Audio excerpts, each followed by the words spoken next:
Oh, the Leverian. It was floundering. You understand? Going under. All that work I put into it, and so few visited, let alone donated. Oh, I don't mean you, of course. I know you're a friend to the Leverian. You just wasn't enough. So when Parvos made me an offer, I thought, oh, why not? Just let it go.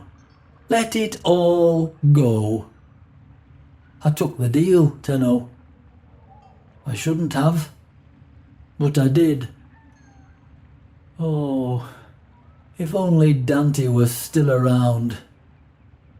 Please, you must come see me. Dante Unbound begins with a trip to the museum, to the Leverian, which Tenno have been visiting and donating toward over the past few years to discover histories and stories of new warframes. The Leverian is named after the real-world Leverian collection, a natural history exhibit, essentially a large collection of taxidermied and otherwise preserved plants and animals located now, in part, in the city of Westminster, London. I say in part because the Leverian collection attempted to change hands or was sold a number of times in its history, but this time, when we arrive, the museum is gutted, emptied by the gilded promises of the Origin System's original pyramid scheme president. Nothing good ever comes from a deal with Parvos Granum, so let's check in with our pal Drusus. Hello, friend.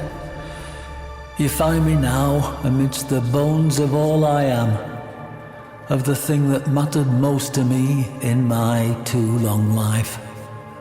You know, I wasn't sure it was possible to be less than a man, for I was a man once.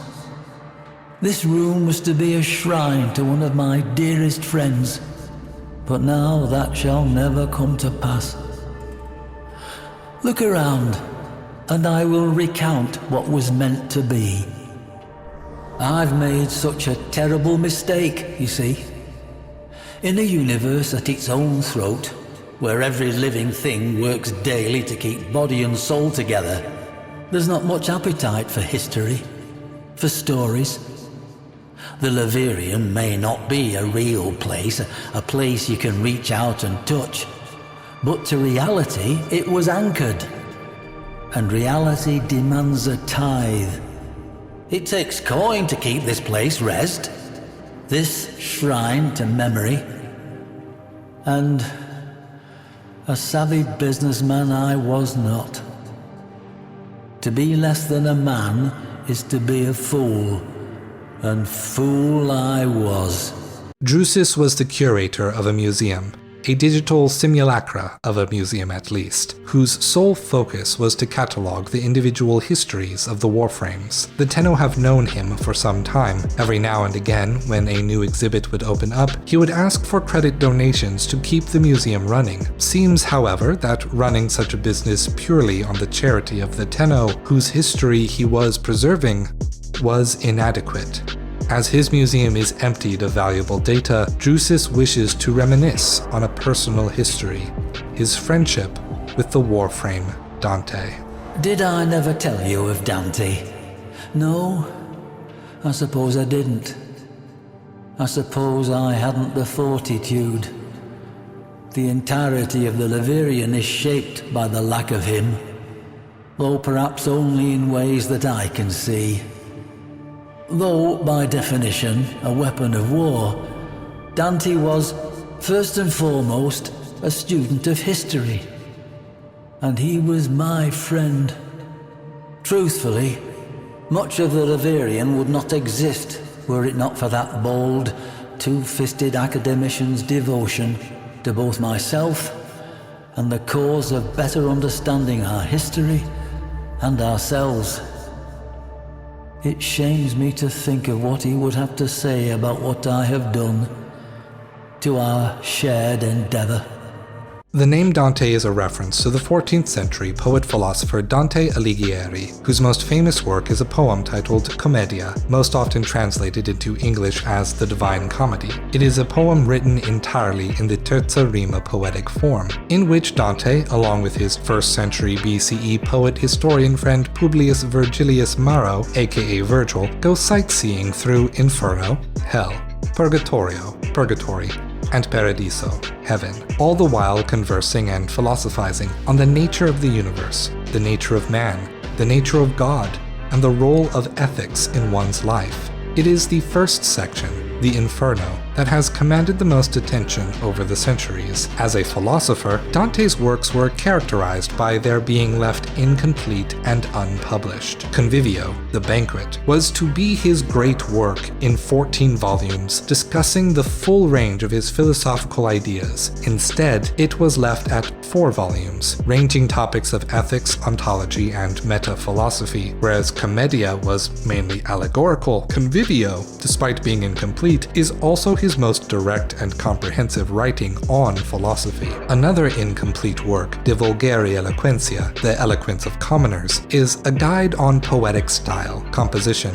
and rhetoric that seeks to apply his philosophies towards creating standards by which to compose poetry. To understand Dante Alighieri's philosophy requires no shortage of groundwork. His early thoughts on physics and metaphysics, on ethics, and on episteme, the philosophy of knowledge, is a unified theory that derives from Catholic philosopher Thomas Aquinas, the Islamic philosopher Averroes, and no shortage of Neoplatonists and contemporary debates, as well as understanding the political histories of the times, as scholars suspect that the 4th book of his Convivio was written at a later date and presents contrition and withdrawals of previous statements, perhaps to be more in line with Catholic orthodoxy. Finally, his only completed philosophical text, Monarchia, the Monarchy, is a stalwart defense of the necessity of singular monarchy as the best form of government. This work would not see any sort of popularity until Louis IV, the Bavarian, King of Italy, not to be confused with Louis IV of the French Carolingian dynasty, would use Monarchia as a propaganda tool by which to justify his taking of the title Holy Roman Emperor. As we progress, we will explore how Dante Alighieri's philosophy may be expressed in the story of the failing Laverian. Parvos Granum, you know the name.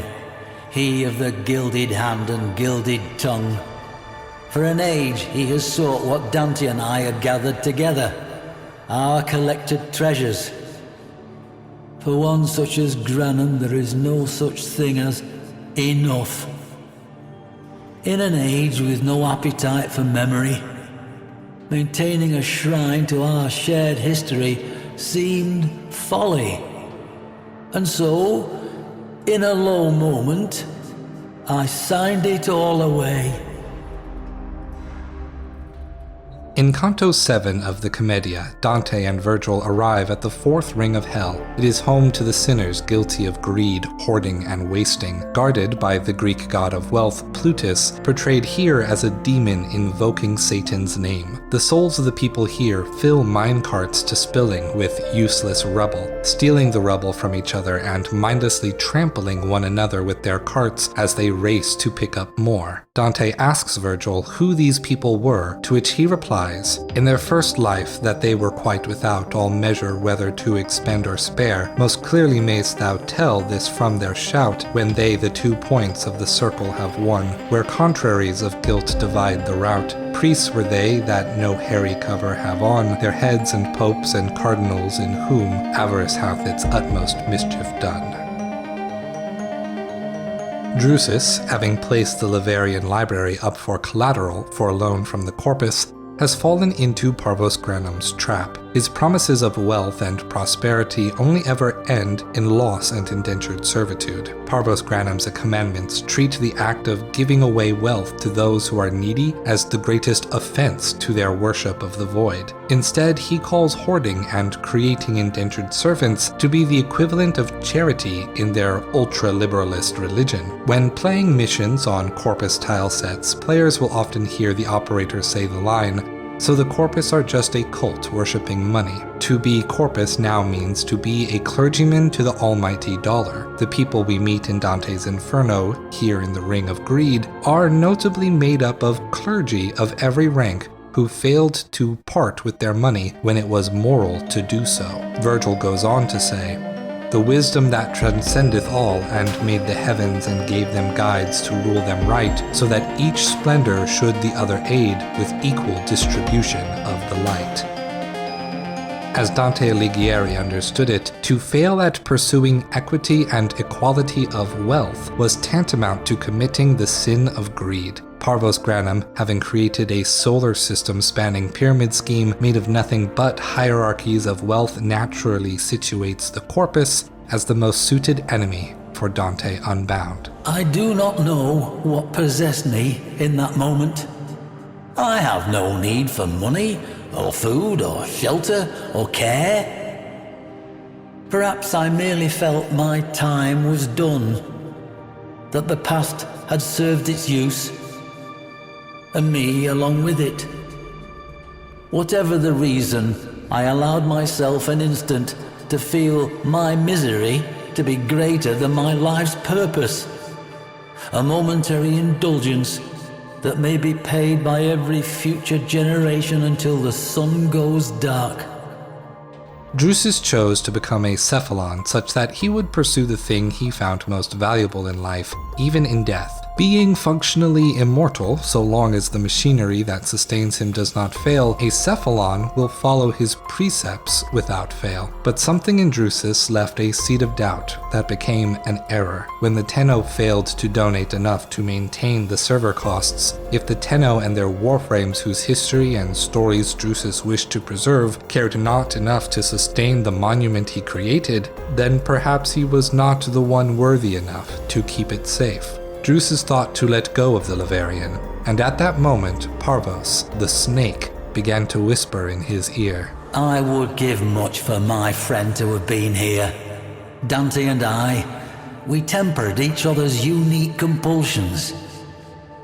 You would have liked Dante, I feel. His end began, as it did for so many souls, with the Entrati family. The patriarch of that benighted family had fallen into decadence and disrepute, his name sullied by controversy and implications of madness. Then an erstwhile associate of mine, a gentleman by the name of Lloyd, a Master Entrati's man for more than a lifetime, well, vanished. Lloyd, his master, and his entire lineage just gone. Drusus now reminisces on his friend, the Warframe Dante, who originally inspired the Laverian. Dante involved himself with Albrecht Entrati's research post-mortem. Drusus reveals that while Albrecht was toiling away in the Sanctum Anatomica to develop measures to counter the man in the wall, Orican society around him had come to believe that Albrecht had become some mad eccentric. With an abundance of wealth earned off royalties from his void technology, he would have had every opportunity to waste away in a debauched hedonism box. Or so the rumors went. We obviously know better. As the chosen operator, we have been given a front row seat to his deeper research. There were rumors, of course. Master Entrati was known at that time for outlandish claims and questionable science relating to voices he was hearing, I believe. Gods from beyond the veil and whatnot.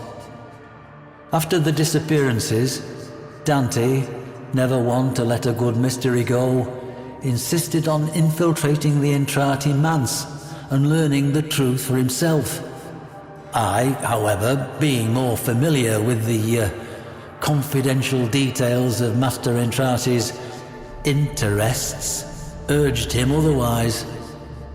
I suppose you wonder why I would do such a thing if I believed Master Entrati to be fit for little more than the asylum. Lloyd was, as I said, a dear friend. We spoke often. His last missive to me was a simple one. We end as we began. As a student of history and its occult apocrypha, I know the terrible import of those words, and so I cautioned Dante to remain by my side. He promised to do so, then did otherwise, and I never saw him again. Perhaps I was not so deft at tempering him as he was of me, and that, I suppose, was my first great failing, the parent of this second and most final one. After their disappearance, Dante and Drusus descended into the Sanctum Anatomica to explore it, Dante wishing to uncover the mystery of Entrati's disappearance, and Drusus taking the phrase, "We end as we began," for another you may have heard, "Those who do not learn from history are doomed to repeat it." This fear came to pass when Dante was the next to vanish. I imagine you surmised why I have summoned you here. To ask that, in the name of whatever friendship we share, to lend your aid to my impossible predicament. To help preserve, not me, not this shadow of a man I once was, but to keep this monument to history alive, so that future generations may learn from it and never repeat our most shameful mistakes. Granum's obsession with that bygone age demands pieces of such. Ironic, really, that one man's interest in history serves only to strip an edifice whose singular purpose was to protect it. But there remains one slim hope: the sourcing of artifacts from places other than the Laverian, sourced by you at my direction. Help me, friend. Help me, that my one great and final mistake not be the error that turns our collective history and the work of lifetimes to a single miserable use, making a rich man richer. Now we find ourselves in the precarious predicament of choosing between lining the pockets of the Origin System's greatest slumlord or allowing our history to become just another security in Granum's infinite portfolio. Surely trading meaningless bits and sentimental baubles, which Albrecht has long since thrown away, instead is worth the effort. In a message, Lloyd agrees to help Drusus in order to honor his old friendship with the Warframe Dante. Parvos Granum stole from the Entrati. He boasted of it. All that Albrecht had freely given, all he had sacrificed was not enough. Can you blame me for despising the man? Tenno, if there was ever a time to find artifacts to donate to my plight, now would be that time. If I can't pay Parvos Granum soon, I'll lose the Laverian and all the knowledge stored within. All you need to get into an arterial conduit is the correct docket. Ready for a hunt? For what reason should someone pursue knowledge? Why would someone pursue philosophy when so much of life is defined by the inconceivable, the esoteric, and the awesome infinities of nature and the cosmos? For Dante Alighieri, the answer starts with the divine. To start is the Roman concept of the cosmos being made of spheres of aether. Next, the Catholic concept of God being and creating the Empyrean sphere, the highest sphere of light from which God's love and thought becomes energy that creates the rest of the spheres. Then Thomas Aquinas' illumination theory on the intellect comes into play here, as Dante asserts that God's thought creates the intellect, which in turn creates the rest of the spheres. Enter the philosophy of Averroes, who denied that rationality was an individual human power, but instead a capacity to share in the universal Platonic form of the intellect. For Dante Alighieri, in the early books of the Convivio, the practice of philosophy, of education and learning is a passionate love by which we are connected by the intellect to God. Thereby, to pursue the humanities, the arts, the sciences,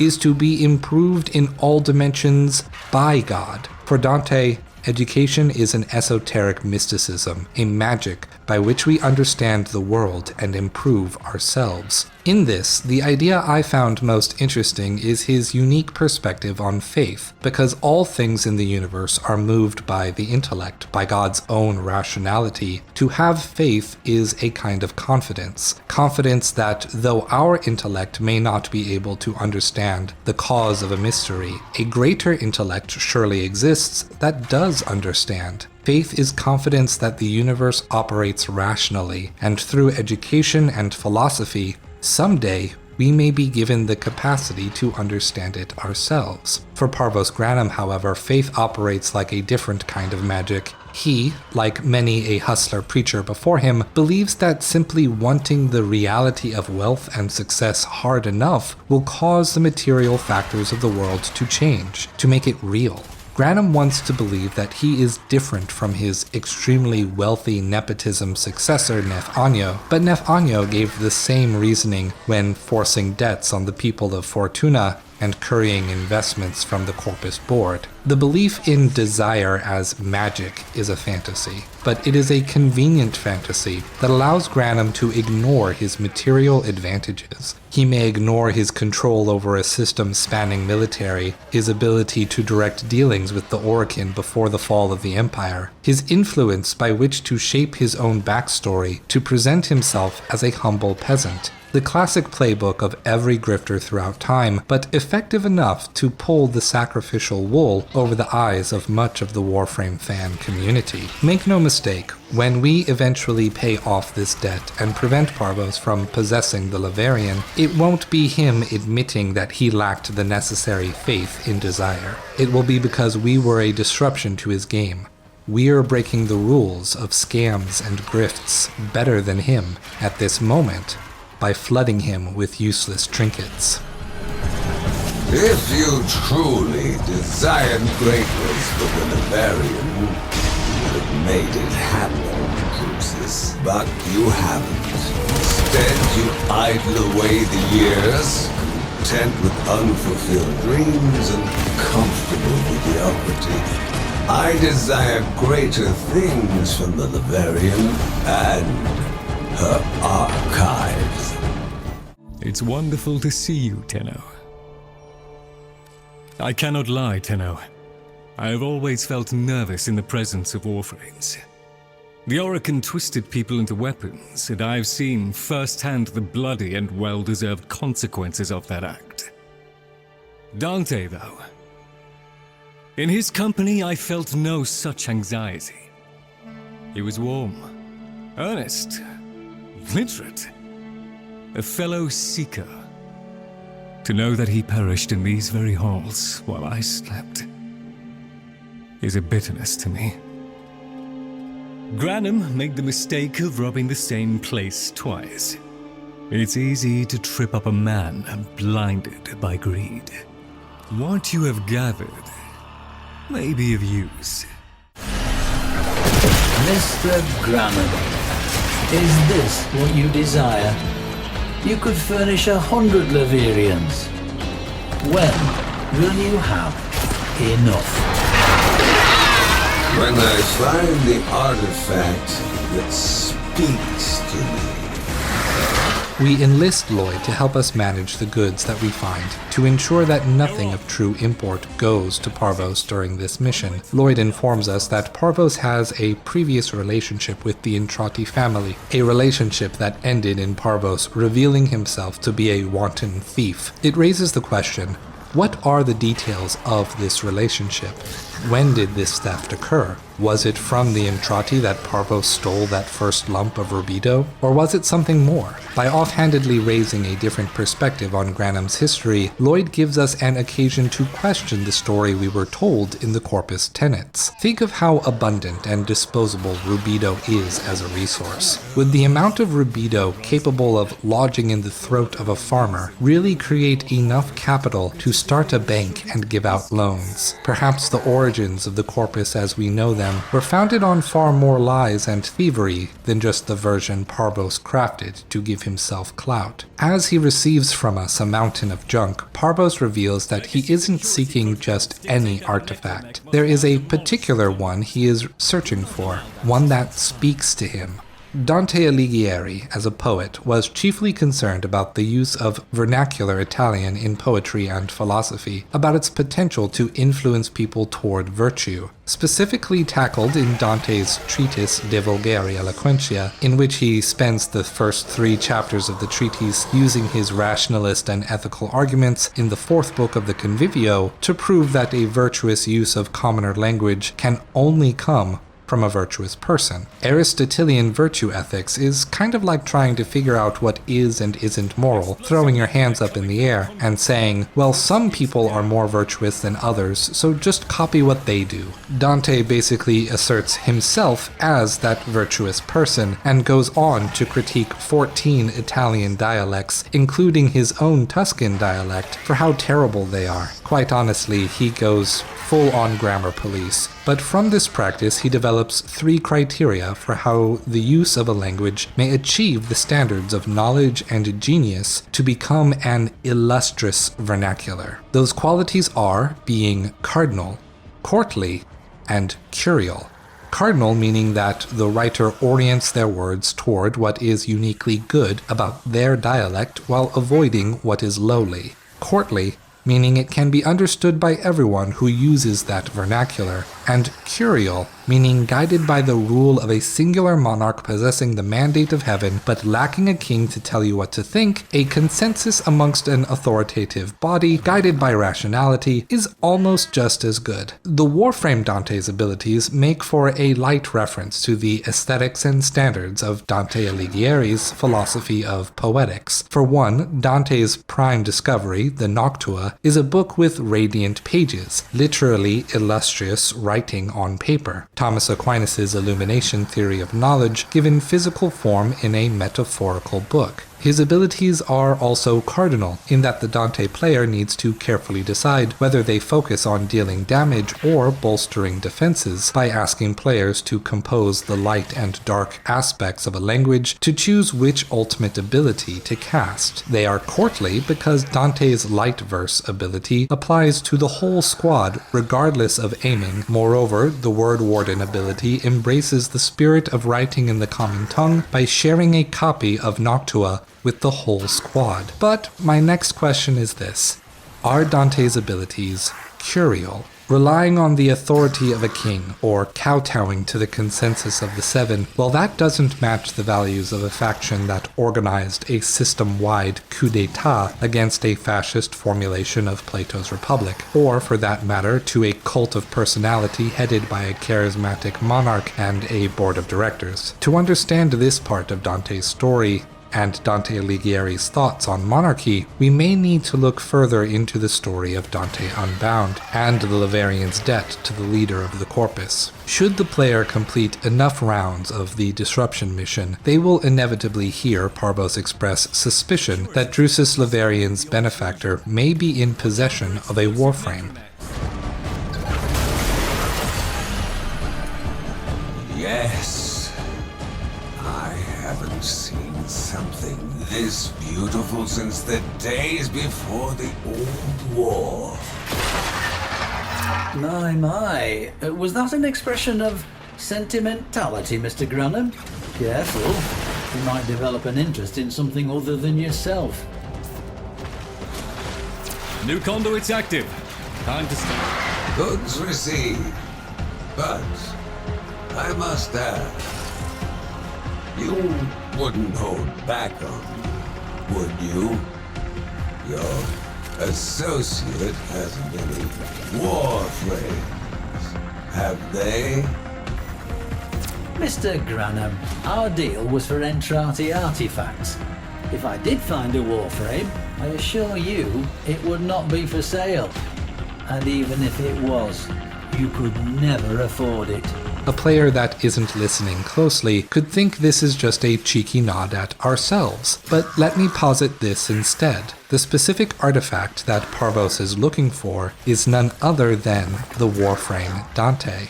We know he has a predilection for warframes, having commissioned Ballas to make Protea, but Dante disappeared into the indifference some time ago. How would Parvos know to look for him at all? Here, and quite often throughout Parvos Granum's story, I think the writers at Digital Extremes have very subtly communicated that Parvos has, in fact, been in contact with the man in the wall. The voice of desire which Parvos alludes to is none other than Wally, giving Parvos the ability to understand Void Tongue using his easily manipulated greed, the sentimentality he supposedly shunned, such as to coerce him into becoming an unwitting pawn, keeping Dante, the Warframe who knows the most about the Void, from the Tenno would most assuredly be a benefit to the man in the wall.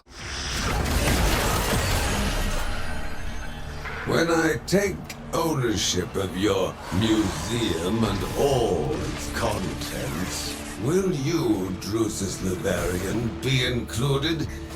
Make this easy for me, and I will make that transition comfortable for you. But if you prolong the inevitable... Conduits up! I cannot leave. You will be paid, and I will keep the Levarian. Docket verified. Protect the conduit until the transfer...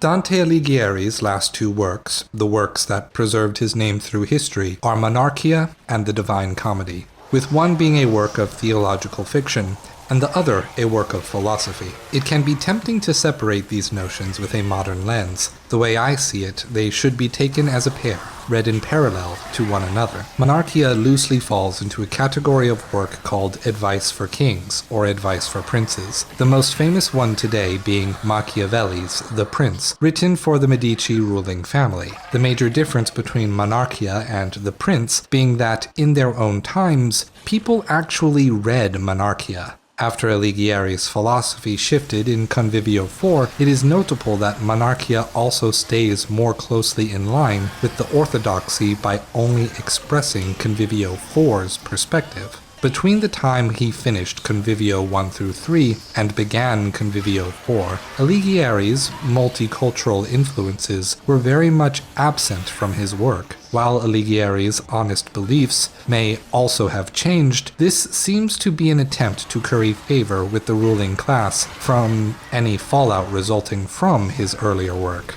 The Divine Comedy, however, is a dialectical poem written in vernacular to be a source of entertainment for the public. With its dialectical style, it is still used, as Plato did, to turn characters into mouthpieces for Alighieri's philosophy and theology.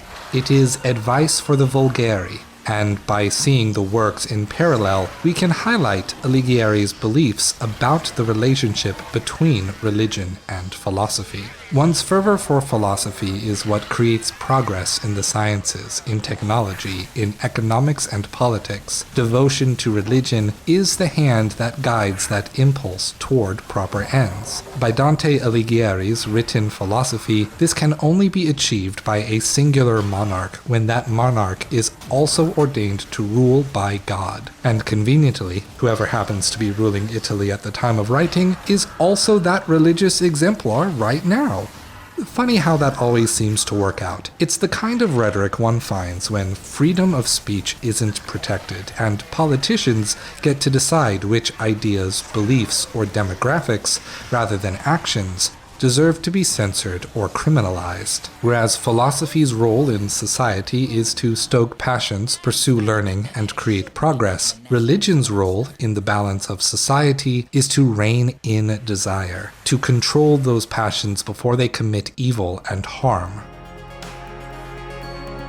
The little, the innocent soul that knows nothing, saving that sprung from a creator's joy, she goes to her own joy and there loves to cling, ravished at first with good that's but a toy. Still runs she back bewitched to the fond bower, if no guide turn her from delight's decoy. Needs then that law bridle her wayward hour, and that she have a king who may, far off, discern of the true city, at least the tower. The laws are, but what hand puts them to proof? None, since the shepherd going before may chew the cud, but hath not the divided hoof.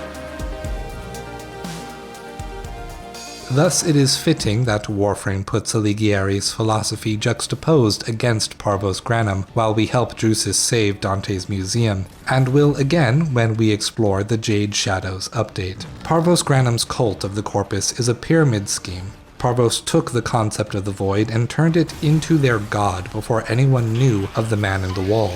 Despite Granum's tenets, the tenets amount to nothing but seeking transient pleasure and wanton desire. By inventing religious doctrine that asserted the void rewards desire and greed with profit, he created an ideology that lacked any real philosophy.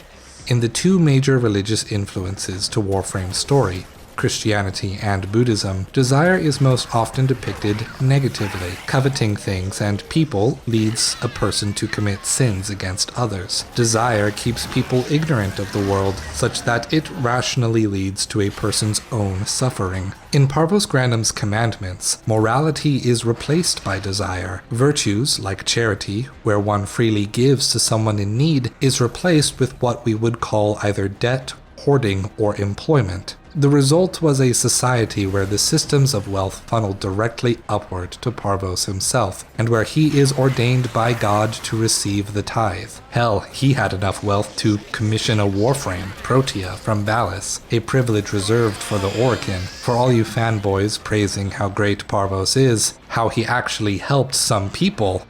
No. Stop. He didn't. All the Corpus's ruling class are either nepotism babies or former Orokin. He hasn't uplifted anyone. He enslaved them within a corporate religion to the god of capital. The sheer volume of Granum's wealth, perhaps ironically, has hindered his ability to properly appraise the value of the goods he was receiving. Too focused on that one big score that he failed to notice that the debt has been repaid. It's working for you. Is that all, Drusus? Doesn't look like much. The goods provided exceed the agreed upon sum by several times. Something any student of history could tell you. Such is the value of history. In all your years, you've never learned this. New conduits at the ready, if you can find the right documents. Though it is hard to understand exactly what transpired, it is apparent that Dante attempted to take his own life in order to hide the existence of Albert Entrati's grimoire. He failed. By some profane means, the man in the wall forced Dante's existence to persist. When Drusus says that he lost his faith in science, I think what is meant here is that he was forced to reckon with the power and potential of probability, as opposed to logical, determinist ways of looking at the world. Witnessing this horrid thing transpire to his friend Dante must have been what planted that seed of doubt that carried over to Drusus's Cephalon. You found him, friend. And Dante's tale deserves to be known. So, allow me to relate it as he passes it to me. Dante ventured to the deafeningly silenced halls of the doomed Entrati lineage, encountering automated defenses gone senile and violent, chanting in an unright dialect that slurred thought and annihilated hope. That wrong-tongued language invaded Dante's mind, infecting it with the one thing he was defenseless against, the promise of knowledge.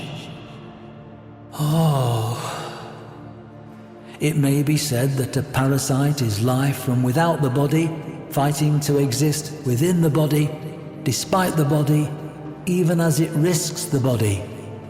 What, then, do we call knowledge from beyond our reality, demanding to be let in? Poor Dante. If only he had recited to me sooner the wrong-tongued words he had heard. I could have told him, you know, that I had heard that language before. Once, long ago, from the lips of Parvos Granum. Dante found it, you see. Dante found the book. The Dante I knew was many things, but he was not weak. He struggled, fought, refused its knowledge. There was a moment, I knew, when that chill indifference felt it had won. In those moments, I was with him, wrestling the foul thing he had unlocked. Impossibly, though it cost him dearly, he was winning. But miserably. I knew the equation was not so simple as that. I told him, Dante, what you have found can never be brought forth. Parvos must never know of this. I felt the chill, the awful loneliness of understanding wash through him. I sensed the moment he chose, and I felt Dante give up. When he died, I almost died with him. But the book, the word, did not permit Dante to die. The violent diplomacy which ensued rewrit the very fabric of who he was. I understood things, learned things on that journey with my old friend from night to day. Things which could not survive in this world, but have forever made a lie to me of science. What became of him and what stars he may have traveled to is unknown to me. What that wrong-tongued voice may murmur in his mind on long nights, I'm not sure I would want to know. But I know it teaches. It teaches because it longs to be known, and in being known, it exists.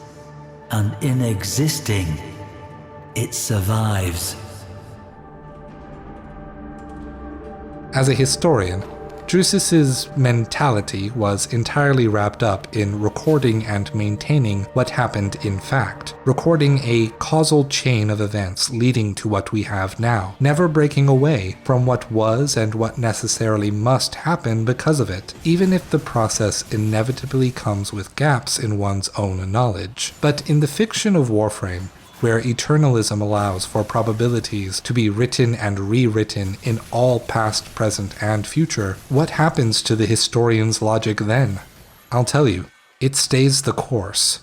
It puts away absolutes and objective, correct records. It puts its faith in the process of science. If having only one history is impossible, then strive to record them all. Even if the picture cannot be finished, you can always keep painting. Drusus compared the man in the wall to a parasite on existence itself. It has already made itself one with the body of history. If we cannot extract the parasite, then we must find a way for it to reach symbiosis with the universe. Once the debt is paid and the books are balanced, we return to our new friend Lloyd to hear about the kind of person Dante was in life.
Paradise are lustful afterthoughts of new philosophy, but sell the past.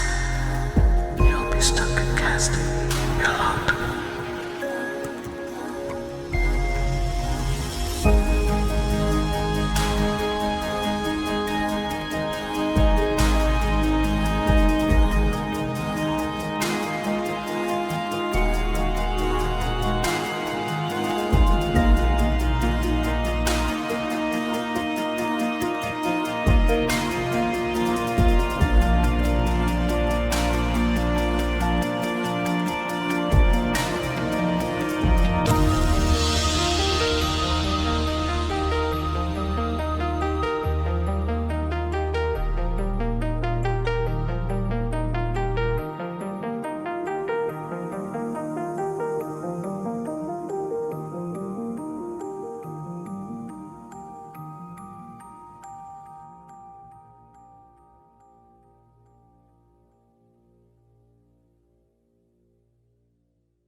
Time to turn another page of Dante's folio? I remember when we learned of the Warframe insurrections.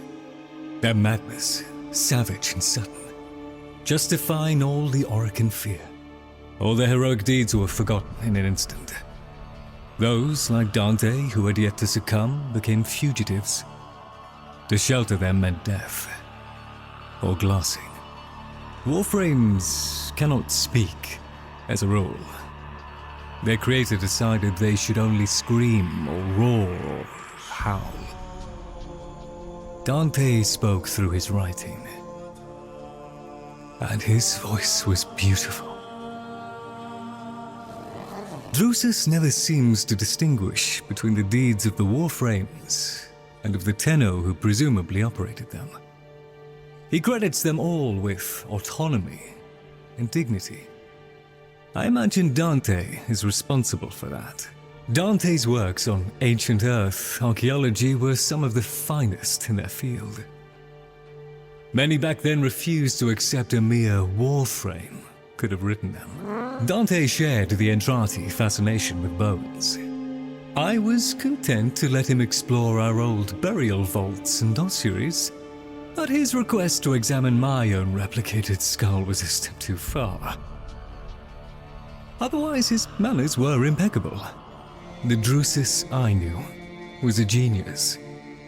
A quick, bright-eyed little man with a taste for fancy waistcoats. I wonder if he even remembers those days now. Or cares to.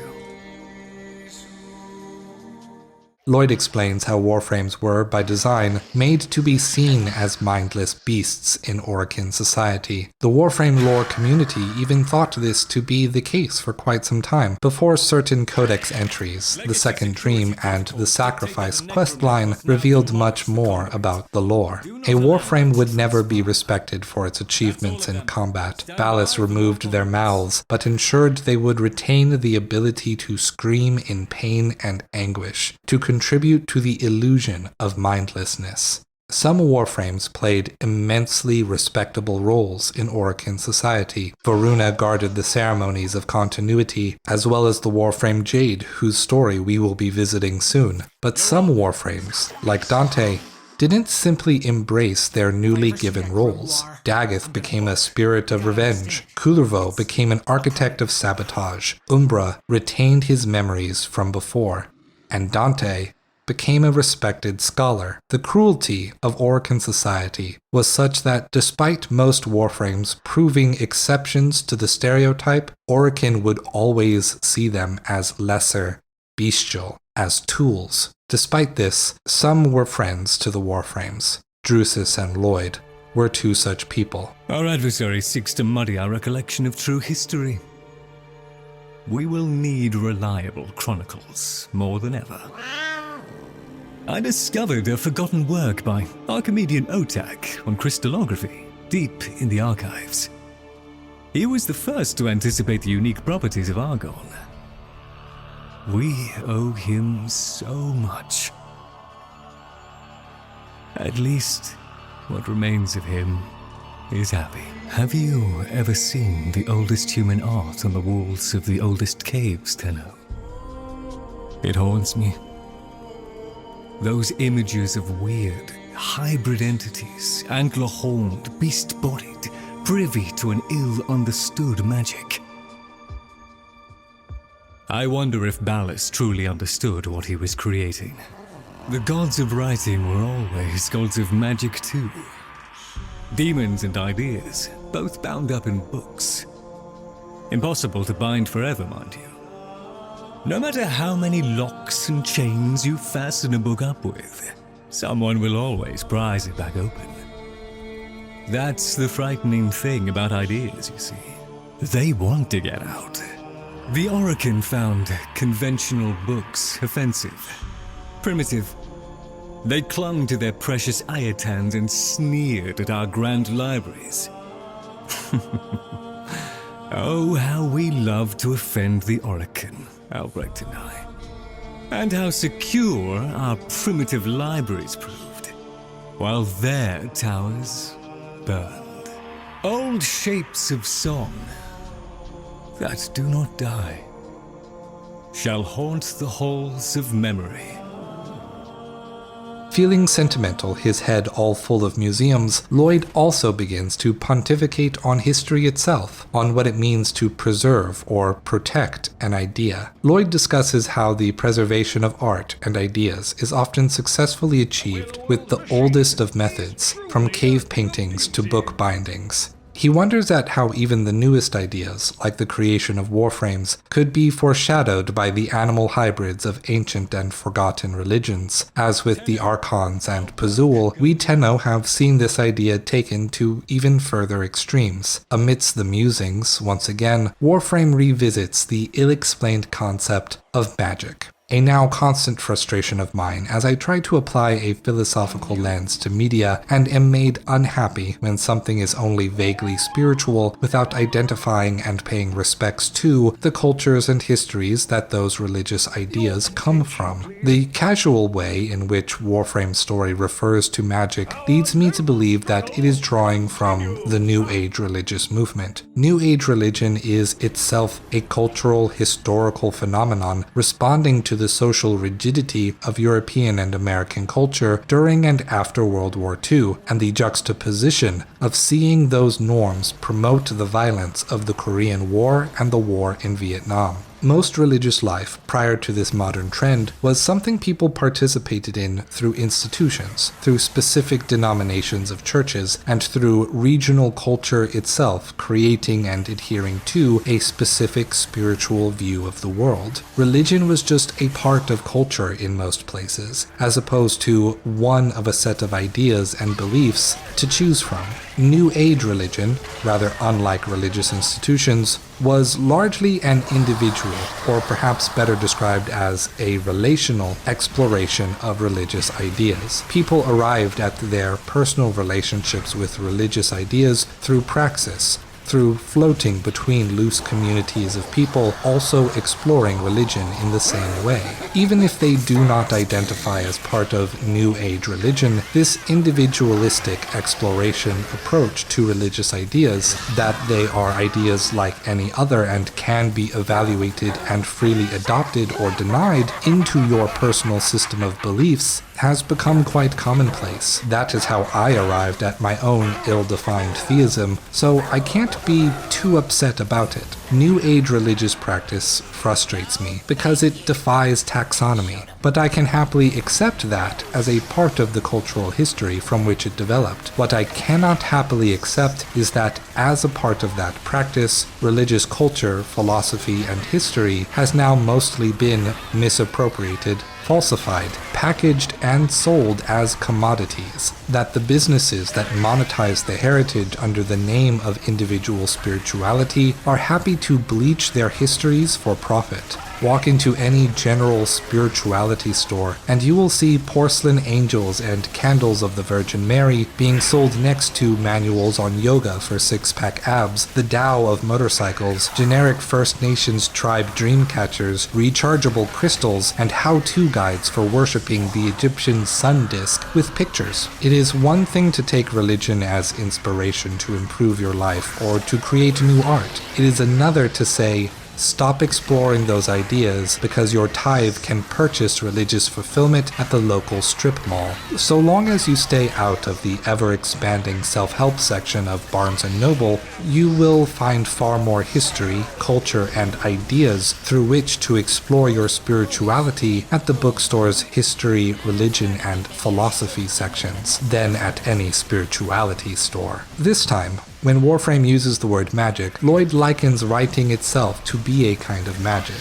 That guiding imagination, creating new ideas and experiences by which people can change their life and perspective about the world, that doing so helps create the world by changing our relationship to it. I am not someone who agrees with the comic book artist Alan Moore. For my taste, his ideas are too bound up in the new age, in manifesting and solipsism, which are easily manipulated by hustler preachers, prosperity gospel grifters, and all the other Parvos granums we deal with in real life. However, one idea of his, on the nature of art, of stories and writing, being magic, has always stuck with me.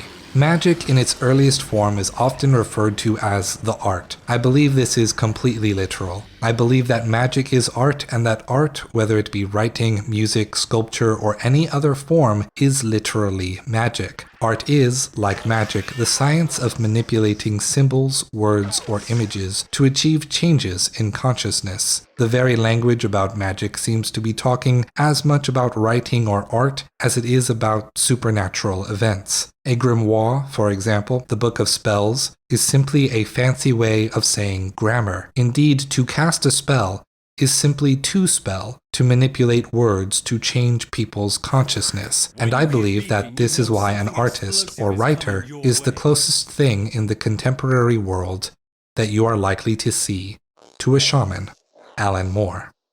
On my last video about Warframe Whispers in the Wall, I spoke at length about what I saw as clear allusions to biblical imagery to craft the story. Because I did this, one commenter, just one, accused me of intentionally creating religious propaganda for Christianity. Now, if you have seen all of my other Warframe videos, you know I have spoken about many different philosophies, cultures, and religions, most of which I would say describe ideas that I do not believe in, but nonetheless did not prevent me from describing them earnestly and engaging with them. There is, however, a kernel of truth in that accusation. When I make these videos, I am not merely expressing my love for Warframe's story as a fan. I am not a Warframe lore YouTuber. I am a shaman.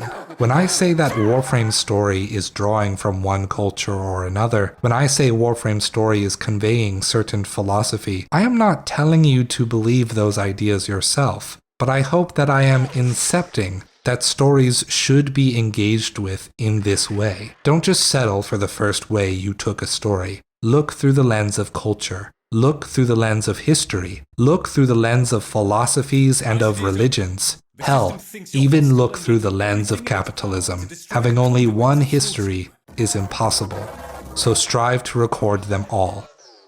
And stay true. The Laverian is always open. Care to leave something to help keep the lights on?